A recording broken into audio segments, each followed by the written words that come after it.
বাংলার মাথা নত হতে দিইনি, কেন্দ্রের দাবি উড়িয়ে পাল্টা সরব মমতা। 5 মিনিটের মাথায় বন্ধ করে দেওয়া হয় মাইক। শনিবার রাষ্ট্রপতি ভবনে প্রধানমন্ত্রী নরেন্দ্র মোদীর সভাপতিত্বে নীতি আয়োগ বৈঠক থেকে ওয়াকআউট করেন মমতা বন্দ্যোপাধ্যায়।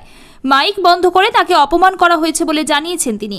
এরপরেই কেন্দ্রের তরফে প্রেস ইনফরমেশন ব্যুরো দাবি করে মমতা বন্দ্যোপাধ্যায় বৈঠকে নিজের বক্তব্য রাখার সময় পেয়েছিলেন। ঘড়িতে সময় শেষ বলে দেখানো হয়েছিল, তাকে সতর্ক করার জন্য কোনো ঘন্টা বাজানো হয়নি। মমতা বন্দ্যোপাধ্যায়ের দাবি খারিজ করেছিলেন কেন্দ্রীয় অর্থমন্ত্রী নির্মলা সীতারামন। এবার কেন্দ্রের এই বক্তব্যের পাল্টা সরব মমতা বন্দ্যোপাধ্যায়। শনিবার কলকাতা বিমানবন্দরে নেমে তিনি দাবি করেছেন, এখন মুখ বাঁচানোর জন্য এই সমস্ত কথা বলছে নরেন্দ্র মোদী সরকার। বারবার বেল দিয়ে তাকে থামতে বলা হয়েছে। নিজেদের ভুলটা সেই সময় বুঝলে মুখ বাঁচানোর জন্য এই বক্তব্য বলতে হতো না। অর্থাৎ কেন্দ্রের দাবি উড়িয়ে দিয়েছেন তিনি। শনিবার রাষ্ট্রপতি ভবনে আয়োজিত নীতি আয়োগের বৈঠকে বিরোধী মুখ্যমন্ত্রী হিসাবে একমাত্র যোগদান করেছিলেন মমতা বন্দ্যোপাধ্যায়।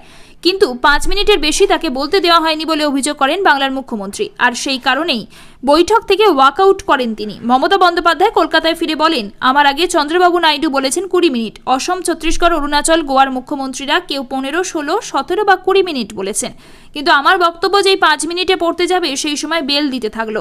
তবে অন রেকর্ড তিনি ইন্দো ভুটান রিভার কমিশনের কথা বলেছেন বলে জানান মমতা। তার কথায়, আমি একমাত্র বিরোধী মুখ্যমন্ত্রী গিয়েছিলাম, ওদের উচিত ছিল আমাকে 1 ঘন্টা বক্তব্য রাখতে দেওয়ার। বক্তব্যের শুরুতে রাজনাথ সিং বলেছিলেন 5 থেকে 7 মিনিট সময়, কিন্তু আমাকে 7 মিনিট সময় দেওয়া হয়নি। আর কিছুটা সময় দিলে আমি বক্তব্যটাও জানাতে পারতাম। আমি বৈঠক বয়কটের সিদ্ধান্ত নিয়েছি, বাংলার মাথা নত হতে দিইনি। যদিও নির্মলা সীতারামন দাবি করেছিলেন প্রত্যেক মুখ্যমন্ত্রীকে নির্দিষ্ট সময় দেওয়া হয়েছিল, তাদের সামনে টেবিলে সেই সময় দেখানো হচ্ছিল।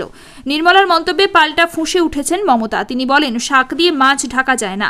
বারবার বেল দিয়ে বলছে স্টপ ইট। আমি দীর্ঘদিন ধরে রাজনীতি করছি, এটা কি অপমানজনক নয়?